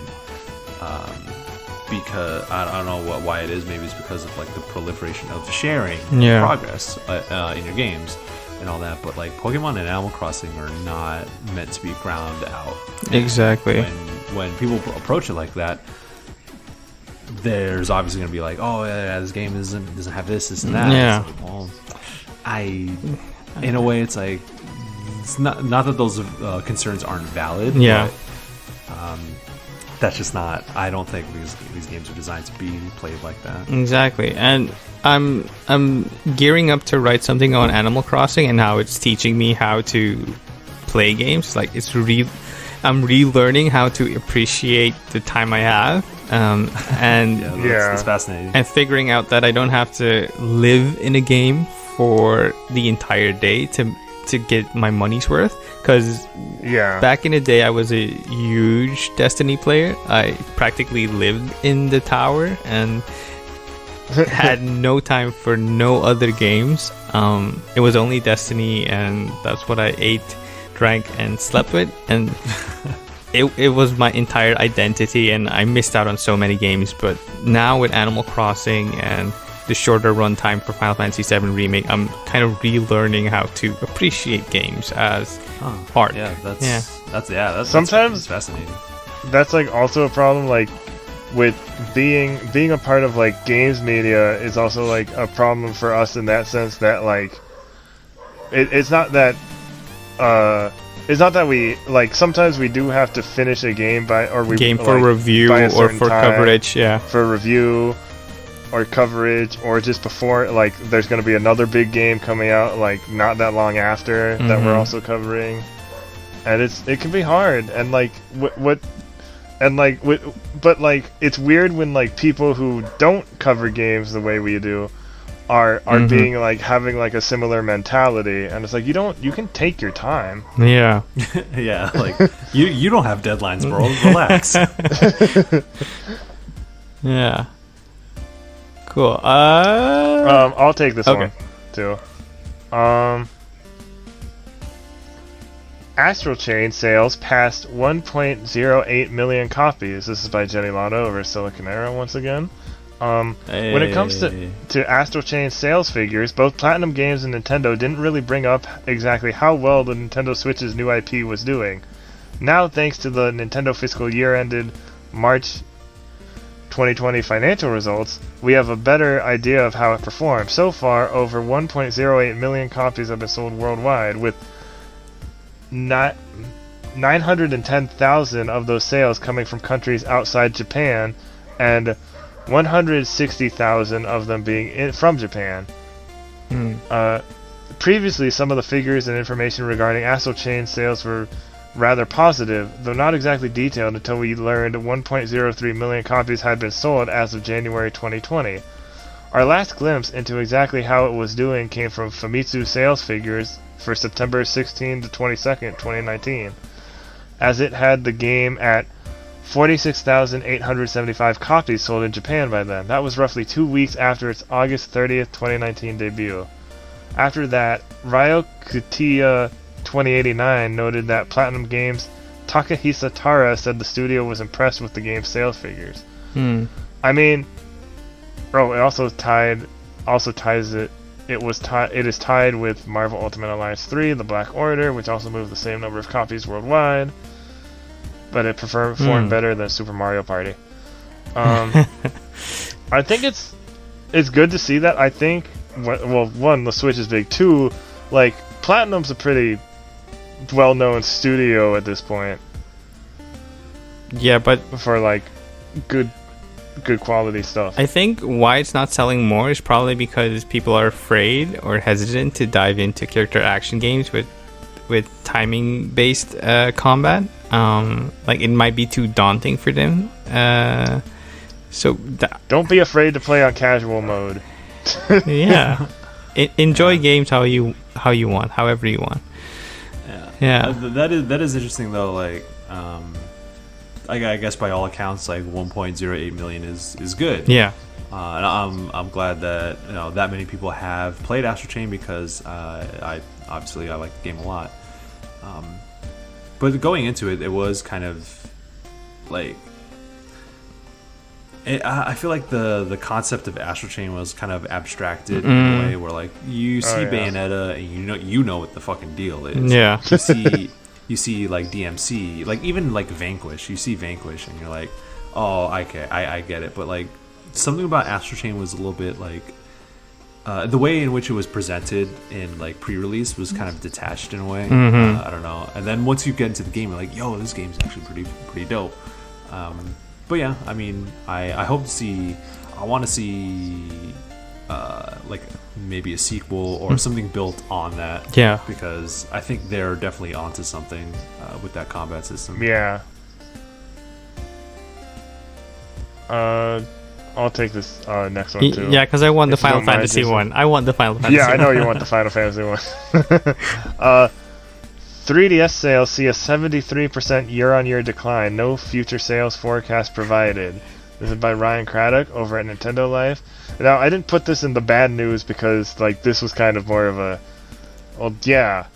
Who's playing 3DS? Well, okay, I still am, but that's for other stuff. Different reasons. Like, yeah. Who's actively buying a 3DS now? I mean, since Switches are short, maybe parents that want to buy makes their sense. kids. Yeah, that makes sense. People But haven't still, played it's not- Persona Q2. Yeah, There's not a lot. Yeah, and that. You know the deal. Yeah. People who want to play Dragon Quest 8 on 3DS, Oh yeah. which I am in the process of playing. As Nintendo's focus moves increasingly towards the Switch, it's perhaps expected that sales for the Nintendo 3DS family of systems are starting to see sharper declines. Over the last financial year, Nintendo 3DS generated 0.69 million hardware sales, Wow. a 73% year-on-year drop from last year's 2.55 million total. It's a similar story for 3DS software, with only 4.99 million units being shifted compared to last year's total of 13.22 million, a year-on-year drop of 62.3%. Interesting, in its fiscal year earnings report, Nintendo hasn't provided any future sales forecast for the system, nor its software. This is the first time that Nintendo has failed to offer up a forecast for the 3DS since it launched, suggesting that its attention is now well and truly elsewhere. Indeed, there are no upcoming releases for 3DS, and the console is very rarely mentioned in marketing campaigns these days. Yeah, so this mixed with the news we covered last week of the eShop in certain Central American and South American countries going away in July. Yeah, it's a bummer. 3DS is on its like last legs, so I need to make sure to just in case, I know they haven't announced it yet, but make sure to download the stuff that you want to get digitally before that happens, The Reaper is coming. like the Game Boy games and stuff. Like I plan on getting Pokemon Crystal and the Zelda Oracle games before they completely axe the eShop. Oh. There's so much good stuff on 3DS. Yeah, it has one of the best JRPG libraries. And it has, especially because it has the DS backwards compatibility too. Yeah. Right. Yeah. Okay, I have a bit of breaking news. Tokyo Game Show 2020 physical event has been cancelled. A digital event will be held instead. I'm reading this on Twitter by Wario64. That's not that surprising. It's not surprising, but it just came in so late. Late for me because it's now almost midnight at where I'm at. Well, the time in Japan, I'm probably closer to Japan's time. Probably. Anyway, next up is the next Xbox Game Pass Final Fantasy game is Final Fantasy IX. This is by Jenny Latta for Silicon Era. Another Xbox Game Pass Final Fantasy game has been confirmed. This time, it's a classic that only just came to the Xbox One in February 2019. Final Fantasy IX. Zidane and Garnett's adventure will join the Xbox One library on May 14, 2020, as confirmed by the latest Xbox Wire reveals. It is coming soon to the PC version. I'm guessing that means the Game Pass for PC, because it's already on PC, I think. On Steam. Yeah. It's on PC. It's on everything at this point. I just want to give a shout out to Final Fantasy IX, because it's, in my opinion, the best of the classic era. I have it on Switch. Yeah, it's kind of hard for me to say, because it's my ex, her favorite Final Fantasy, and I don't want to give her that credit. But yeah, here you go, Tessa. Your Final Fantasy game is coming to Xbox. Hope you enjoy it if you even have an Xbox. But yeah, everyone else, enjoy one of the best JRPGs out there. I have fond memories with Final Fantasy IX because I think was it was in 2000. I think it was the summer after 5th grade. I didn't have any game except for Final Fantasy IX. Oh, wow. And that's all I played throughout the summer. And I remember one week, all right, listen, I'm just saying straight up, it was the summer. I was like 10 years old. going on to 11 years old. I didn't shower for 6 days, and all I did was play Final Fantasy 9. Well, dang. True gamer status. Wow. So I have fond memories of that game. It's very good. It's not one of like the flashiest or boldest, Yeah. but it is so well done. You went Yeah. you went full Limit Break to play that game. Hell yeah, man. Shit. I still need to get around it. I have it on Switch. I just need to. It's a very fun Final Fantasy game, and it's the last one with direct involvement by Hironobu Sakaguchi, the creator of Final Fantasy. Yeah. Before he switched over to an executive producer role for Final Fantasy X, and when he went on to direct the Spirits Within. So it's definitely a special one in the series. I love the art style of the cutscenes too. Yeah, In that one. it still holds up. It's almost like, I would say, like a more like fantastical Disney take on a Final Fantasy 9. Yeah. Disney or DreamWorks, any kind of yeah. I'd say it's the distillation of all the NES and SNES Final Fantasy magic into one package. Because it definitely learns from Final Fantasy 7 and 8 with regards to it being on PlayStation, but the way it approaches the world and the feeling of being a Final Fantasy game, I think, or I suppose it takes the best parts of the older parts of the Final Fantasy canon. What I will say is that it's definitely whimsical. Yeah, That's the word. yeah, definitely. That's for sure. Because like 7 and 8 are pretty fucking dark. Well, 9 gets dark too. No, well, from yeah, what I've heard. 9 definitely gets dark too. But I think that 7 and 8 are very, it's very much rooted in our own world. It's very reflective of ourselves, and it kind of drops the whimsical aspect to those things. Whereas 9 kind of embraces that kind of approach. So still a great game, of course. So you should play it. I've been trying to like get Game Pass on my PC, and I just can't get it to work for some reason. It's For I real? don't know. Yeah, for PC Yeah. it's a bit You're like- it's a bit tricky. You're like Jason out here trying to play Final Fantasy 14. I mean, Yeah, Square, but put it's like me a out of weird- my it's a- misery. So it's a problem a lot of people have, and like there's not like a clear answer for it. People have tried different things because it's like, because you need to install the Xbox Beta program to install the Game Pass one, but the Xbox Beta won't install. It'll be like try again later. I'm like, and it'll just always give me that notification. Damn, that sucks. And then when I get close to installing Game Pass, when it finally gets to the Game Pass like screen with all the like game characters on it, and it tries to install, it's like, oh, we couldn't install this for some reason. And I'm just like, what the heck? That's unfortunate. And like, I'm using a gaming laptop, so it's just like, Microsoft, get your stuff. Like, you do good other stuff, but like some of Microsoft's like services don't work as well as they should. There's that. I think there's yeah.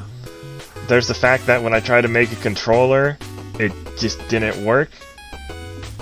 Like, I couldn't finish making it because it wouldn't let me. And like that was the problem other people were having, so I couldn't get my made-up Blue Dragon themed controller. And Wow. I don't know. Damn, Blue Dragon though.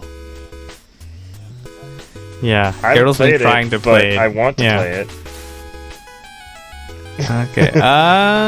Okay. Should I also take Moving the on to Scarlet next Nexus story. one, or do you want that, Air? You want that one.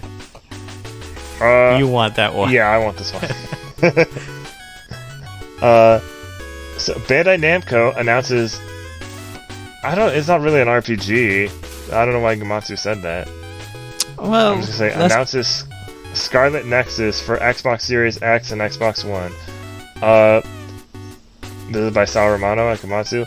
Bandai Namco has announced Scarlet Nexus, a new RPG franchise developed by its Bandai Namco Studios and led by former members of the team that developed the Tales of series. It is currently only confirmed for Xbox Series X and Xbox One, with support for smart delivery. A release date was not announced. The next generation of video game home consoles lets the development team realize the full potential of Scarlet Nexus, said producer Keita Iizuka in a statement on Xbox Wire. Players can expect visuals and psychic battles with high resolution and frame rate, along with fully interactive real-time battles with dynamic animation. Utilizing smart delivery on Xbox Series X also means players can enjoy the best version of Scarlet Nexus regardless of whether they are playing on the next generation with Xbox Series X or Xbox One. Bandai Namco America Senior Brand Manager Stephen Akana added, Scarlet Nexus aims to change the way gamers view a Japanese RPG with the powerful futuristic aesthetic as well as a streamlined combat system that balances fast-paced action with strategic planning. Led by an extremely talented team at Bandai Namco Studios, including members from fan-favorite title Tales of Vesperia, Scarlet Nexus combines years of game development experience with the excitement and creative freedom of the power behind the next generation of home console systems. Oh, jeez. That was a lot. You did good. And then there's a bunch about the story. There's a far distant future, a psionic hormone was discovered, and people have psychic powers, and these weird deranged mutants fall from the sky, and you have to fight them. That's just the... So Cyberpunk Code Vein.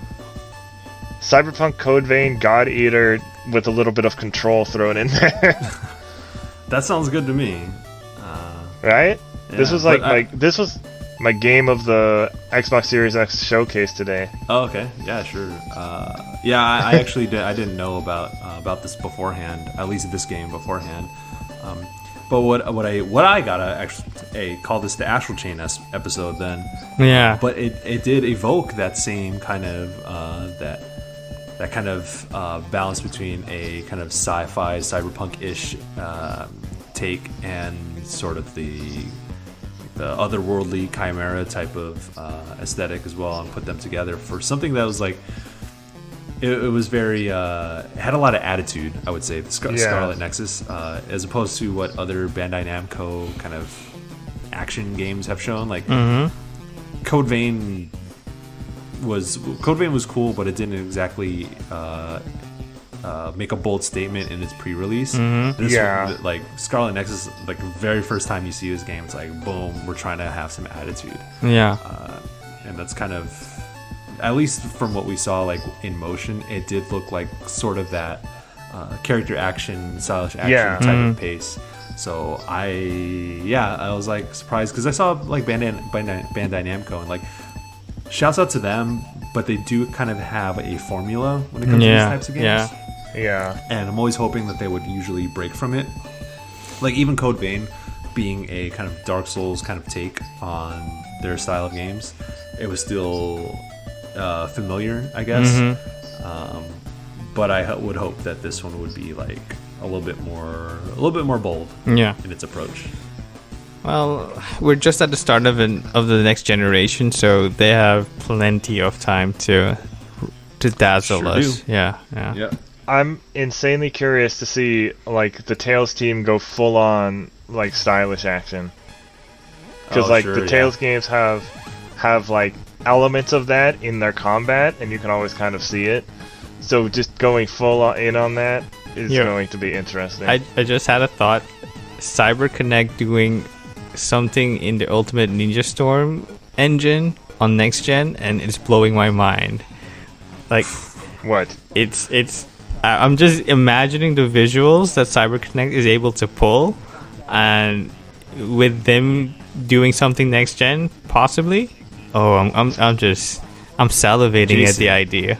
Jason, what, another Naruto game? Have you played Naruto Rise of the Ninja? Yeah, I have. It's one of my favorite games. Oh my god, that game needs a remake, bro. Yeah, definitely. Shit. Yeah, we can get into it later. Let's finish off this. That's the Ubisoft one, right? Yeah, that's the Ubisoft one. Yeah. Okay. We have a final news Tamor's story. article was so good. Yeah.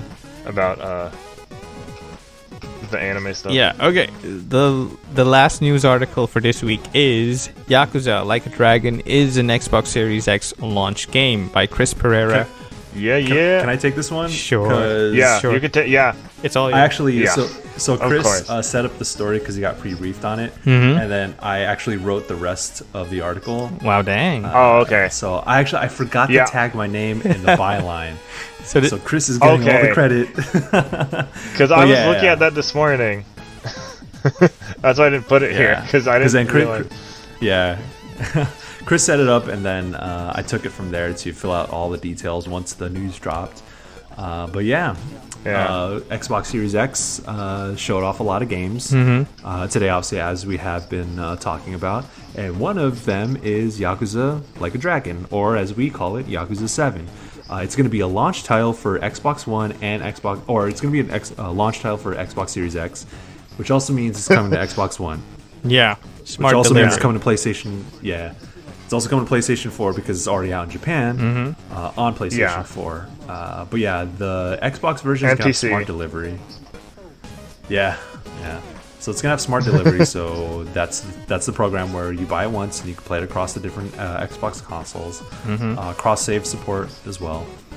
But yeah, this is a surprise because Yakuza has traditionally been a PlayStation franchise, and Sega has, and Ryuga Studios has been pushing Yakuza on PC and Xbox, because you see Yakuza 0 on Game Pass, Kiwami 2, Kiwami 1 is also on PC. So they've been branching out, but this is really bold in like saying we are going to launch this game in the West, our new Yakuza game, one that is restarting a new saga, and it's coming to pretty much all consoles because it's coming to Xbox, PC, and PlayStation consoles. Yeah, and it kind of speaks to how much the Yakuza franchise has progressed, and I absolutely love to see it. You'll love to see it. You definitely love to see it. Man, like, there is nothing like the combination of just absurd bullshit and just the gripping stories and narrative and the melodrama of Yakuza. And I'm so glad that like it's gotten to a point where it can reach a lot more players. Like, it's no longer, well, I guess it's sort of still a niche thing, but they are in a position to kind of grow more than we have seen when it was in its PlayStation days, at least here in the West. Yeah, just speaking here in the West. Because there's a hunger for that type of game, that weird Japanese absurdity that Yakuza brings, that Nier Automata brings. Like, people are more open to those experiences, and it shows in how the Yakuza series has grown. And it's definitely cool to see. Yeah, a little bit background on Yakuza Like a Dragon, though. It is very different. I'm sure y'all know this. It's very different. I was going to ask about that. Yeah, so if y'all are Dragon Quest fans, protagonist Kasuga Ichiban is a Dragon Quest fan in the game story. Like, he plays Dragon Quest. It exists in the Yakuza world. You'll see it in the trailers. I did a trailer breakdown on GameSpot as well to kind of suss out some of the details from the early trailers to give you an idea. So, like, Kasuga Ichiban is almost in a way a polar opposite of Kazuma Kiryu. Ichiban is like, he's wacky, he's loud, he's scruffy, he's very expressive. He's like, like I said, he's the opposite of Kiryu, but he's still, like, even in the trailers, he's such a captivating character because you see the emotion in his facial expressions, and like the situations that they set up in the trailers. You're like, man, I want to know more about this guy. He's so adorable, like in a different way. Like, Kiryu is adorable in his own way because like he's like this tough guy who won't take shit, but then he'll help anybody. He'll help kids. He'll help anyone in need. Kasuga Ichiban is like this goofy ass dude, and I can't wait to know more about him. But this game is gonna play like a turn-based RPG, which is why I bring up Dragon Quest. And there's a bunch of, obviously, because this game is in Japan, so you can pretty much see the entire game out there and its gameplay stuff. But it's really weird. They're really going all in on the absurdity with a lot of the spell casting, quote unquote spell casting, and the attacks, because this is a turn-based game now, as opposed to like a 3D beat 'em up as the previous game. So if any other series or franchise tried this, I'd be super scared. But Yakuza being Yakuza and their willingness to be so earnest in their storytelling and their presentation gives me enough confidence that this might actually be a good thing, and it'll work. Yeah, exactly. So I had a question about, so the trailer shown today, a lot of people who we already knew like Yakuza 7 was like turn-based, but a lot of people watching the presentation today might have not known that, and meaning like the trailer wasn't really a good indication that it wasn't the same type of action game as the previous Yakuza games. Sure. Yeah, that's a astute observation. Yeah, because like now that Xbox has put out Yakuza games on their platform, there are like people are going to be familiar with what that series is about. Obviously, they can find that stuff on their own. They'll find out that it's a turn-based game, but like you could have shown a little bit more of the gameplay side. To kind of give a better idea of like setting expectations for what this game is. It's probably because the Yakuza games are slowly making their way to Game Pass, and they don't want to muddy that messaging with players' expectations. Because building up on top of 6 other games works, but you being thrown into a new game saying, oh, but now it's suddenly turn-based might scare off some people. So I'm guessing that's why they chose to present it as such. Yeah, I can see that. It just communicating Yakuza games is tough enough exactly for an audience who's not familiar. So to muddy that with like, okay, but this one is an RPG. Yeah. The ones that you are going to be playing now are still like those, like, I'm sure they don't want to get into the weeds of that. Exactly. This game's coming out in holiday this year, so there's time for that to be established. Isn't there also a rumor that there was going to be an English dub of it or something, like Judgment had? I think there was some rumblings about it. There wasn't any confirmation. Yeah. But in a way, I don't know. I don't think I would be surprised, but getting an English dub done for a game is a massive undertaking. Yeah. Covering Judgment, I kind of like. It's not like, oh, let's just get a bunch of voice actors and translate this stuff. Like, nah, no, it takes a lot more than that. Yeah, and, it is. And especially Greg Chun. And especially like with a language as contextual as Japanese. Right. Yeah. So, but yeah, he does such a good job in that game. Yeah, but Xbox is getting Yakuza 7, baby. Yeah, man. I'm so excited for that game, and hopefully I'm hoping it also like it gets more people into Yakuza, but it also gets more people into Dragon Quest as just a side thing.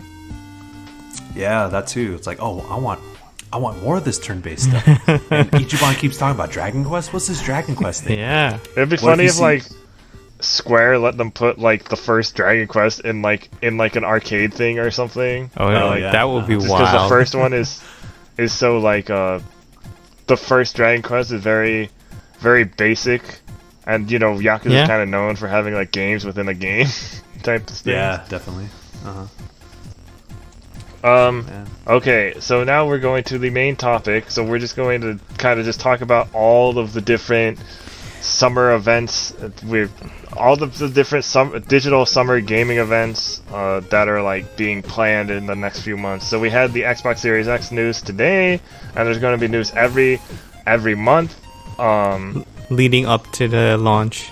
Yeah, leading up to the launch. There's Jeff Keighley's Summer Game Fest, which is just this whole umbrella of thing. There is the IGN, what is it called? Summer of Games? It's the IGN one? Yep. I'm looking it up.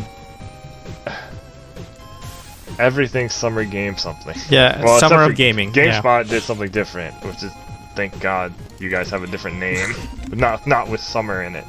I just put this in here. I just dropped the link in there. Yeah, that one. Yeah. What was the Games Radar one called again, Jason? Do you remember? No. I'm looking it up real quick for you. Games Radar Showcase. Keep going. I'll look at it. Let's see. It's a future game show. Yeah. Okay. Yeah. And then we have the GameSpot Play for All. So I thought we'd have our GameSpot guest tell us a little about it if he can. Oh, damn. All right. Well, you can put me on the spot now. I can take care of things. But yeah. So the first thing I'll say is that like a lot of outlets are trying to kind of fill the gap for what E3 is. Obviously, Jeff Keighley and IGN are doing their thing, and props to them because I'm sure that they're going to do a great job. But yeah, it's kind of for us, or for many of us, it's a way to kind of encapsulate a lot of the things that we would have gotten out of E3 and just kind of do it in a more relaxed, remote, obviously, manner. And so we'll see how this plays out. But for us, Play for All is kind of it's a new venture for us. Because we've always, obviously everyone's latched onto E3 to kind of do their big push for leading into holiday season. Yeah. But so Play for All is going to be, at least from what we're still obviously planning it and coordinating all that stuff. It's still early.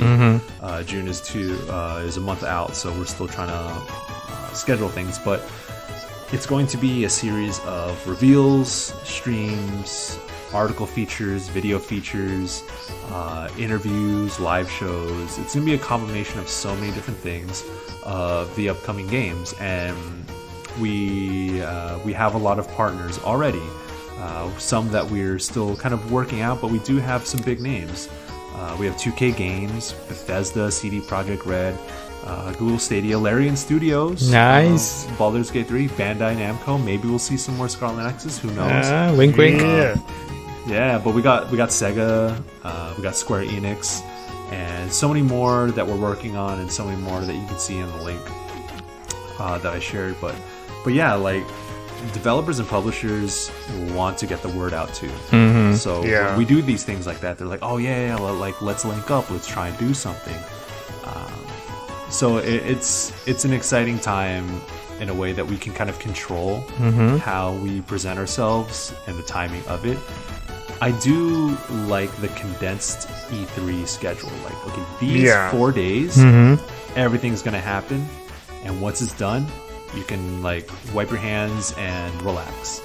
The thing with this is kind of, it's a little bit more unpredictable as to when information is going to get out there. For example, like maybe IGN gets some stuff like a couple days before we get the same thing, or vice versa. So it's definitely going to be like a challenge in terms of how to cover this rollout of news and videos and all those kinds of things. But I mean, overall, I would say it's probably going to be a bit more relaxed, and it's not going to be like so much pressure. Like, oh my God, the Sony press con or the Nintendo Direct just dropped. We need to like get on top of all these things. We need to record videos, articles, and all that stuff. So the thing I'm looking forward to is the ability to kind of take a step back and be a little bit more concerted in our efforts of how we cover these things. So yeah, and the thing for GameSpot and Play for All is that we're tying it to fundraising. So for us, like, we do Extra Life every year, where we try and raise funds for children's hospitals here in the Bay Area, and then we're doing that in a similar fashion for this. We don't want to just put ourselves out there to cover games, but we also want to, like, we're putting a lot of effort into this. There's going to be a lot of eyeballs. There's going to be lots and lots of people looking at this thing. So we actually want to turn that into something for the better as well. So we're going to be encouraging fundraising. Not exactly sure what that is going to look like quite yet. I'm sure we're still working on the structure of it. But yeah, we are going to be trying raising funds for healthcare workers and those who are battling the global pandemic. So we can at least tie it to something helpful for the rest of us in the world. So yeah, that is super sweet, man. Yeah, that's great. Good on you and on GameSpot. Yeah, shouts out to Randolph Ramsey, our editor-in-chief. That's my guy. And Tamar Hussein, who's obviously my guy too. And a few other folks on the top end, but they've been working hard in the background to make this thing happen. Because like, these things aren't easy to coordinate. There's so many moving parts. So for us to finally come out and say like, okay, this is what we're going to do, it took a lot of work, it took a lot of effort. So props to them for making this happen. And yeah, I'm excited to see what turns out. Yeah, I mean, the other Yeah, go nice ahead. thing Go about these digital events is you don't have to worry about like traveling. Sure, yeah. That's the one bright side. You save some money. The one other bright side is you save a bit of money. Yeah, in a way, it makes me think about how, because E3 efforts are not cheap at all. Like No. flights, accommodations, hotels, and the expenses that are attached to all those things. Like, I don't know exactly like what the money looks like, but I mean it just lets us, like, I just feel like we have a little bit more freedom in how we do this thing, because there's a lot less pressure to have this huge execution. Obviously this is still going to take a lot of effort. We're going to be doing things we're not familiar with at all, but yeah, it's going to be new, it's going to be fun, and yeah, Major, It'll be interesting. Major It's the props least we to you can do. guys, man.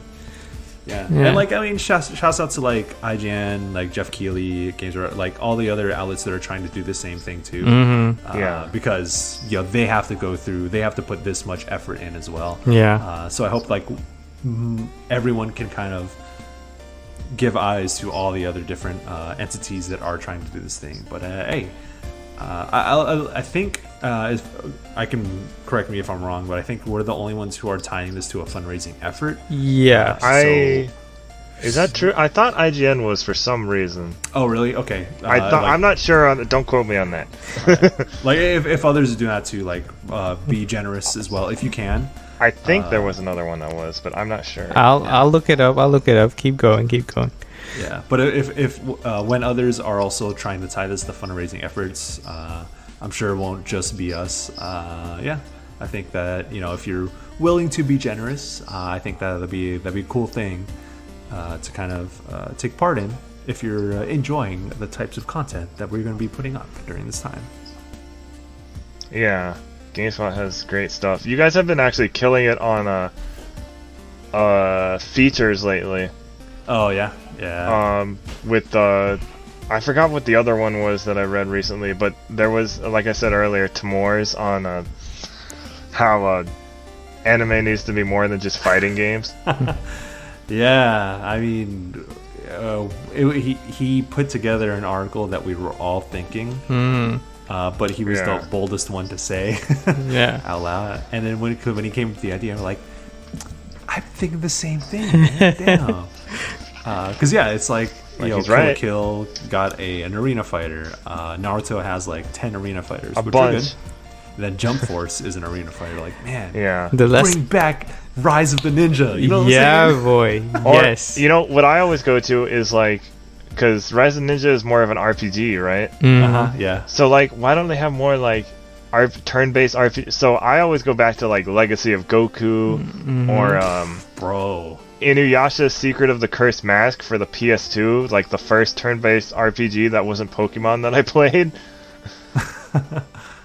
Yeah, I do think there's an element of accessibility. Like, oh, you see an arena fighter, you can pick up and play. And, like, as opposed to trying to build out a extremely well thought out RPG, like those are very different tasks. And obviously, the arena fighter is the easier route, the more dependable one as well. So I understand why so many anime have become arena fighters in the gaming space. Yeah. But at the same time, it's like, no. Well, Rise of Ninja and Broken Bond need to come back. I mean, they're venturing out into like the open world stuff now, like with One Piece World Seeker and Dragon Ball Z Kakarot. Yeah. But like those still don't feel Those, they're not. as fully fleshed out as they could be. Yeah, because I don't know. with Rise of Ninja, they worked the themes of the anime into the gameplay. Like, for example, Naruto wants to be accepted by the villagers. So how does that translate to gameplay?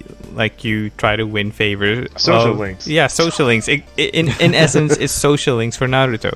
And the way the chakra system during combat works is also pretty sweet, because you're using the thumbsticks to make hand seals, and that's a bit more intense than just inputting buttons or quick time events. and it adds a bit of depth and like excitement into the whole gameplay, and it was so fun. It was so good, and I miss it till this day. Jason, my man. Yeah, speak that truth. Exactly. Naruto Ubisoft HD collection, do it. Well, the funny thing is there was a Naruto game by Ubisoft, a third one slated for next gen. That was way back, and I'm talking about the GamePro days. GamePro had a list of the yearly upcoming games, and it was slated for TBD, and I guess we never heard anything after that, and it's such a bummer. Such a bummer. Assassin's Creed Hidden Leaf Village. Dude, my man. Oh my god. Like Tamor said it, like what if we had the Black Flag team do a One Piece game? Oh my god. Don't even start. Geez. Don't. I'm not even a big Assassin's Creed fan, and Black Flag is just jeez. Yeah. Oh my god. It would be like all those suggestions that Tamor said, I was like, They make so much sense. And like when I'm thinking about Bleach and how that would translate into a game, I think of like a Souls-like game in terms of combat, because you have crazy powers and it's easy to go the route of an arena fighter, but there's clashing with swords is such a difficult thing to nail, and I feel like the team of Sekiro did it the best, because it made you feel like a badass, but it also made you feel like you're fighting for dear life, and that feeling, and coupled with Bleach, I just die. Yeah. You know what anime Astral Chain actually has been reminding me of recently? Psycho Pass. Just because of the way the world is, kind of. Like, yeah, you're not using a Dominator to explode people or anything, but like, it's just the setting looks similar. Yeah, like the attitude and the aesthetic are definitely like, obviously, like Astral Chain does not go into the same depth as Psycho Pass does. No, but I definitely see what you're saying. Yeah. You know what's funny is that we're talking about, since we're on the topic of anime game adaptations. When I was previewing Fist of the North Star, the Yakuza. Because RGG and Sega did essentially a Yakuza adaptation of Fist of the North Star, which turned out to be a really great game. One of my homies who still does PR for Sega asked me, he's like, "Yo, if you could take any anime and put it into like the Yakuza formula, what would you choose?" And I'm like, "Bro, fucking all of them." Like the Yakuza formula is so. It is so conducive to kind of bringing out the best in like anime, I guess, because you have the open world, you have the side quests, you have the main story, you have a good fighting system that you can take elements of like the chakra system from Rise of the Ninja and then put that into some form in like a 3D beat 'em up or whatever, and story based kind of thing. So I was like, bro, hey. Listen, if y'all got the money, just like go down the list, bro. Just like start making Yakuza games out the ass, but with different anime. Yeah. So, but we can only dream. We can only dream. We can only dream. What we're talking about. Actually, anyway, I had a question for the Play for All event y'all doing. When it comes to the games you're going to be showcasing, is it up to the developer or publisher to slot those in, or do they have like a selection which you guys can choose from, or is it more of a collaborative effort? I can't speak for like the what's gonna be the final product, but I imagine it's gonna be like kind of a back and forth, because we talk to developers. We usually either they reach out to us, be like, "Oh, this is what we got in the works," or we reach out to them, ask them what they got in the works. And someone like Bandai Namco might have a slate of games, and we might exchange and be like, "Okay, well, we'll have this one, we'll put this on during this time," stuff like that. So it's definitely like it's a collaborative thing. There's a lot of we have a lot of back and forths with publishers and developers. Because it's been on my mind since everyone has been announcing digital events left and right, and all of them have been saying, yeah, exclusive reveals, exclusive trailers. Like, okay, how many exclusives do you have? I think at this stage, or at any stage really, it's tough to say whether or not something is quote unquote exclusive. Because these things are constantly being worked out, and I imagine they're going to be worked out up until like the final minute. Just because of the nature of these things. There's going to be some repetition, I'm sure, like that E3 where like Kingdom Hearts was shown 3 different times. Oh yeah, of course. Like I'm sure like us and IGN and Jeff Keighley and whoever else we're gonna get like a lot of similar trailers, a lot of similar demos, because that is what happens at E3. Like companies do their rounds, like, okay, we're gonna visit GameSpot, we're gonna visit IGN, we're gonna visit this one, and they're essentially bringing the same demo to different people. So I mean, it's very hard to say like, oh, we got an exclusive on something unless it's very explicit. But yeah, I mean, for folks like whatever you tune into to watch E3 happen, of course there's gonna be overlap, and I imagine the same thing's gonna be here, but still like. Still gonna be a lot of dope stuff regardless. Can't wait for it, man. Excited. Really excited for all that. So we're gonna probably end it here, since we're at the 2-hour mark. I think it's a good place to, because I don't think there's anything else we need to cover specifically with all the summer events, because they haven't happened yet. There'll be a lot more to cover once they start unraveling. Isn't it midnight over there, Jason? Just about. Damn. It's fine.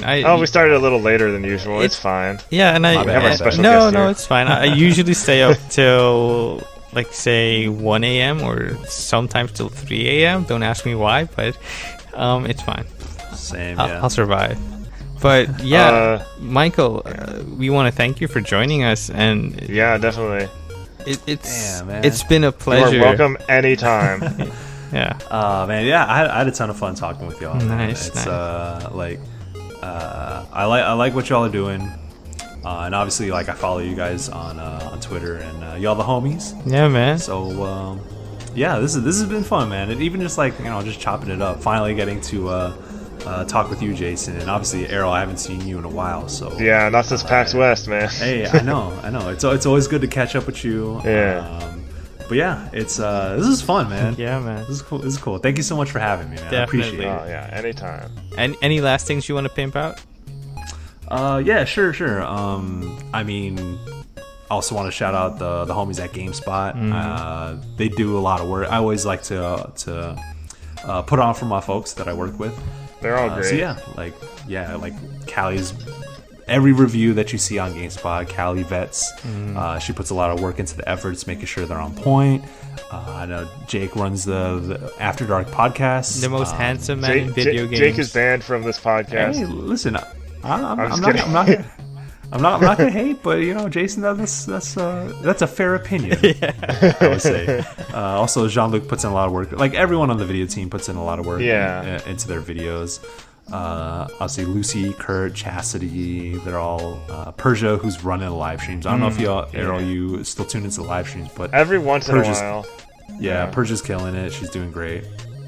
So many great freelance writers out there too, not just on GameSpot, but one thing I have kind of been attuned with as I grow my connections through Twitter and other means is that freelancers put out a lot of good work. And you'll see them on various sites.